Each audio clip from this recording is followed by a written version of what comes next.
आप खैरियत हो। मेरा दुआ है कि आप हमेशा खुश रहें, हंसते और मुस्कुराते रहें और इसी तरह हमें अपना प्यार दिखाते रहें। बिल्कुल जी, मेरा नाम मुअज्जम अली। मैं तारिक महमूद। मैं मोहम्मद यूसुफ।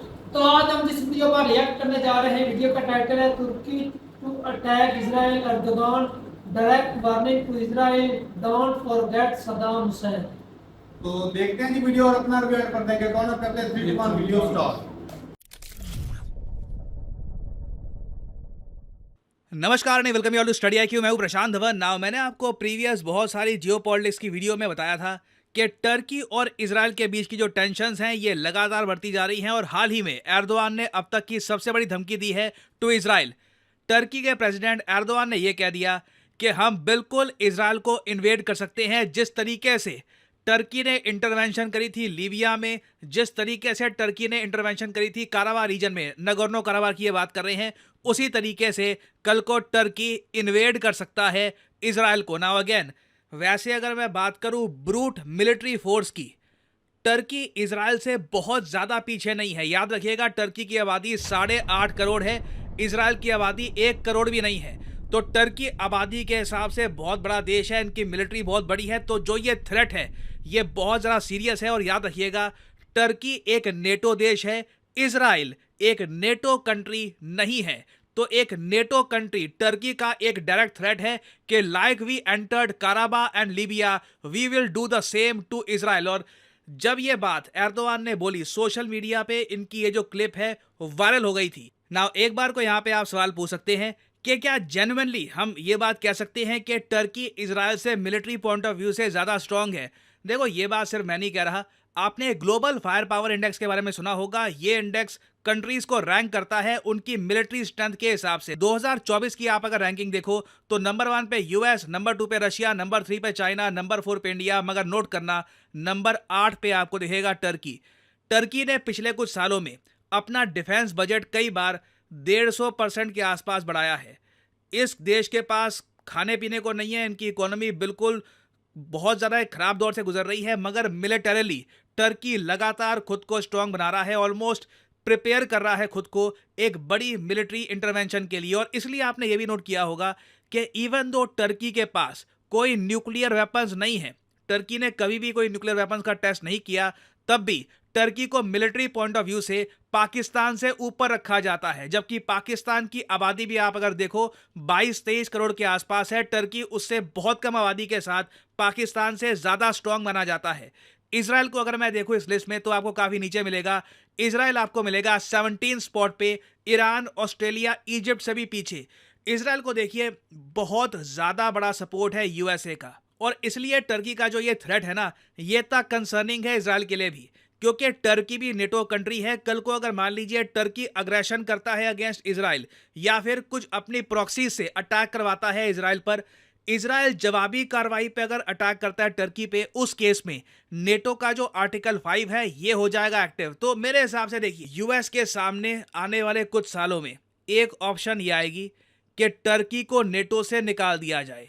नाउ क्या यूएस, बाकी यूरोपियन कंट्रीज जेन्युइनली ये करेंगे या नहीं करेंगे पता नहीं, बट अभी के लिए मैं आपको बता दूं, Erdogan is going wild. Erdogan ने पिछले कुछ सालों में धमकी दी है कि ये अटैक कर देंगे साइप्रस को, एक बार ये धमकी दी कि ये अटैक कर देंगे ग्रीस को, अब ये ओपनली कह रहे हैं कि टर्की इन्वेड कर सकता है इजराइल को भी।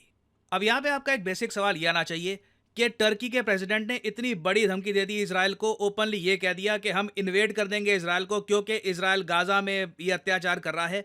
इसके रिस्पॉन्स में इजराइल के विदेश मंत्री ने कुछ कहा नहीं। देखो, इजराइल के विदेश मंत्री ने बहुत बड़ी स्टेटमेंट दी है। इन्होंने ओपनली ये कह दिया कि एर्दोगान को भूलना नहीं चाहिए कि सद्दाम हुसैन के साथ क्या हुआ था, एक ऐसा तानाशाह जिसने इजराइल पे अटैक किया था, इवेंचुअली किस तरीके से उसके कंट्री को अटैक किया गया और फिर इवेंचुअली उसको मारा भी गया। और आप अगर सद्दाम हुसैन के बारे में नहीं जानते तो मैं आपको ये बता दूं, सद्दाम हुसैन इराक का एक तानाशाह था और 1991 में इराक ने बहुत सारे मिसाइल से अटैक किया था ऑन इजराइल। 2 इजरायली सिविलियंस की मौत भी हुई थी। और उस वक्त सरप्राइजिंगली मैं आपको बता दूं, इजराइल ने वापस मुड़ के अटैक नहीं किया था। इजराइल ने कहा कि हम आपको बाद में लॉन्ग टर्म में जवाब देंगे, और लॉन्ग टर्म में जवाब इराक को मिला भी।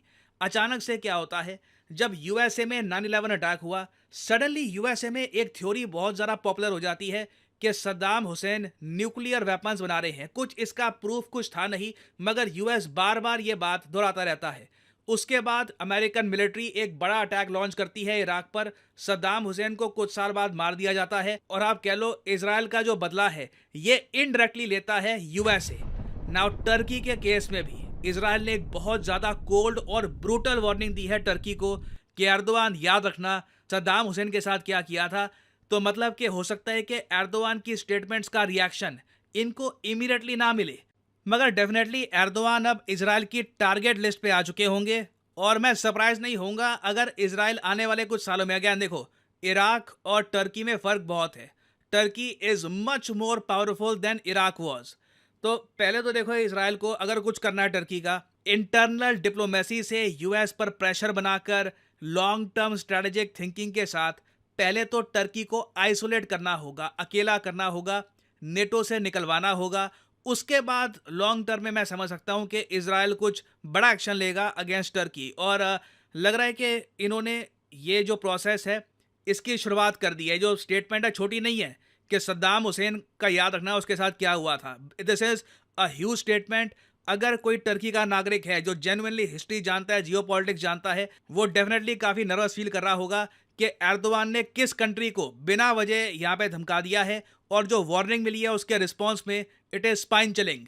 और अगर यहाँ पे आप सोच रहे हैं कि ये जो इजराइल की धमकी है ये ऑफिशियल थोड़ी ना है, इन्होंने कुछ ऐसी पत्रकारों के सामने शायद कह दिया होगा, नहीं, अगेन मैं बोलूँगा, मैं बहुत रेयरली ये शब्द यूज़ करता हूँ। इजराइल ने प्रॉपरली इस बार एर्दोआन को अपने टारगेट लिस्ट में डाल दिया है। जो इजराइल के विदेश मंत्री हैं जिनका नाम है इजराइल कात्स, इनको आप ट्विटर पे देखोगे, इनका जो ट्विटर हैंडल है, इन्होंने यहाँ पर ये पोस्ट करी है, हिब्रू लैंग्वेज में यहाँ पर लिखा है। इसका जो ट्रांसलेटेड वर्जन है यहाँ पे आप देख पाओगे, Erdogan follows in the footsteps of Saddam Hussein and threatens to attack Israel, let him remember what happened there and how it ended. और नीचे यहाँ पे आप देख पाओगे एर्दोआन और सद्दाम हुसैन, ये जो फोटो है ये सद्दाम हुसैन की तब की फोटो है जब यूएस मिलिट्री ने इनको पकड़ लिया था और इवेंचुअली इन पर ट्रायल चला और वॉर क्राइम की वजह से इनको फांसी की सजा दे दी गई थी। तो ये देखिए, सिर्फ स्टेटमेंट्स नहीं दी जा रही, एक फ्यूचर कॉन्फ्लिक्ट, एक फ्यूचर आप कह लीजिए वॉर के बीज यहाँ पर बोए जा रहे हैं। एंड इन द फ्यूचर कुछ डेवलपमेंट्स होती हैं रिगार्डिंग टर्की एंड इजराइल। ये दोनों कंट्रीज मैं आपको बता दूं बहुत ही ज़्यादा न्यूज़ में रहने वाले हैं। तो I will make an updated video for you later on. और फाइनली यहाँ पे आप लोगों से मैं एक सवाल पूछूंगा, हाल ही में किस कंट्री की जो विमेंस क्रिकेट टीम है इन्होंने जीता है एशिया कप। एक शॉकिंग विक्ट्री है, किसी ने उम्मीद किया नहीं था कि ये देश जीत जाएगा एशिया कप क्रिकेट का विमेंस टीम के साथ। बताइए किस कंट्री ने ये करके दिखाया है। ये है यहाँ पे आपकी ऑप्शंस, श्रीलंका, इंडिया, बांग्लादेश या फिर नेपाल। कमेंट सेक्शन में करिए उत्तर। जो लोग सही आंसर देंगे उनकी कमेंट को मैं हार्ट दे दूंगा ताकि बाकी लोग समझ पाएं कि सही आंसर क्या है।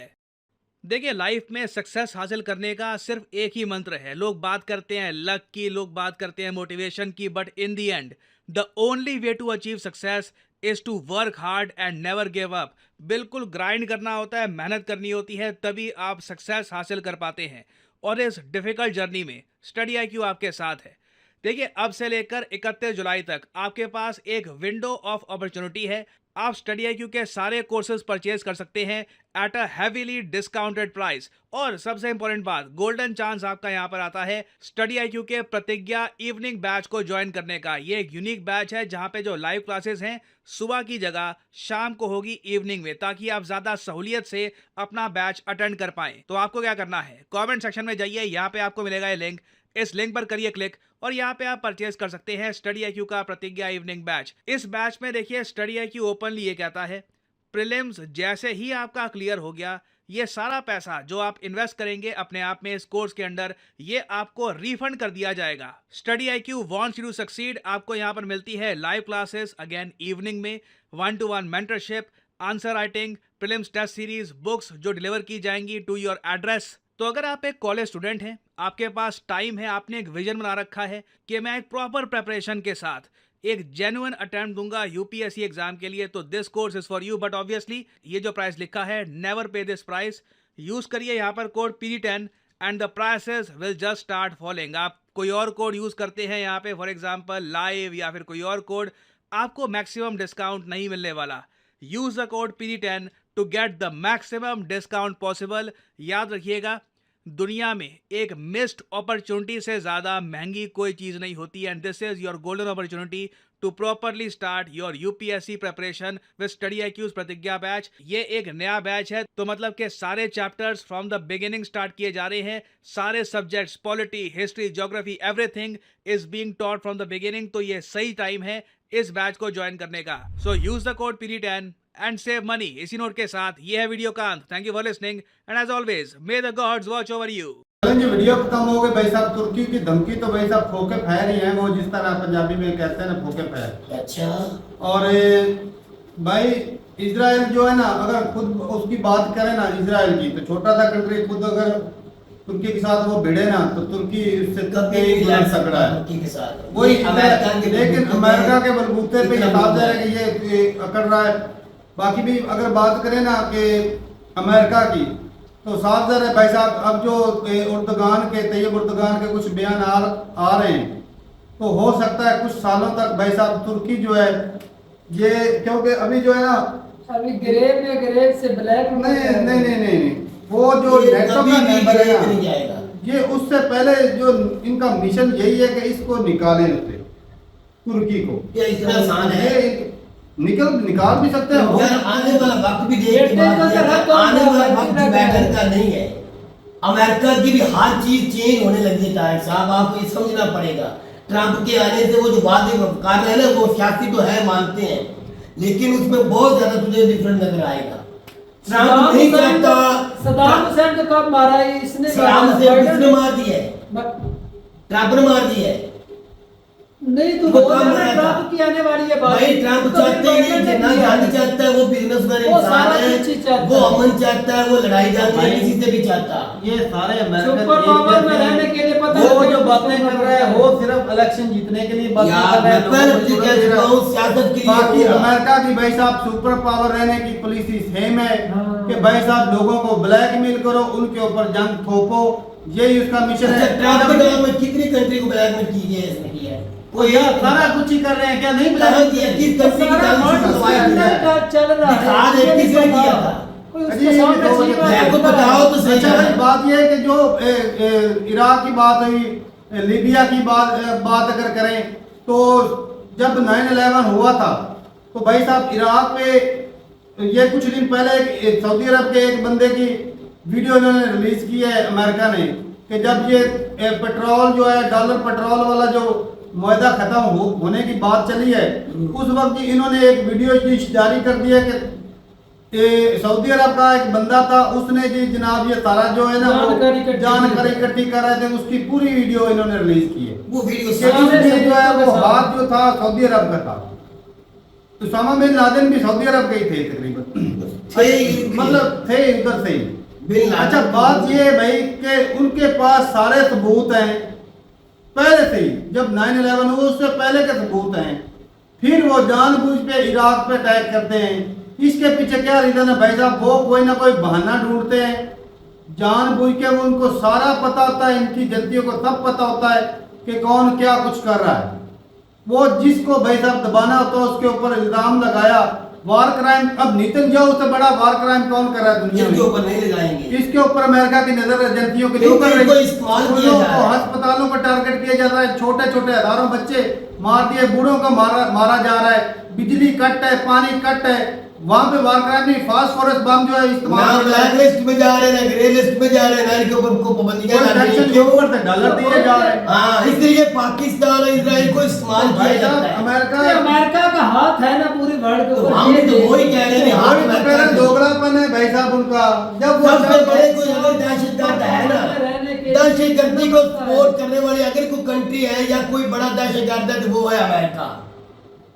तो भाई इजराइल खुद कुछ भी नहीं है, अमेरिका जो है सावधान है कि इजराइल के बंदे भाई साहब अमेरिका में भी बैठे, वो अमेरिका में भी उनका कंट्रोल है, लेकिन अगर इजराइल से अमेरिका हाथ खींच ले तो भाई साहब इजराइल की ताकत ही नहीं, कुछ भी नहीं करना। ना इनकी इतनी आर्मी है, इनको फंडिंग कौन कर रहा है? वो ही कर रहे हैं, अमेरिका कर रहा है, यूरोप कर रहा है। आर्मी भी इनकी नहीं, इनको बंदा छितर मार मार के एक दिन में खत्म कर दे अगर अमेरिका पीछे हो जाए तो। वो कहा भी नहीं इसकी। बाकी भाई साहब ये जो है ना वो डिवाइड एंड रूल खेला गया है।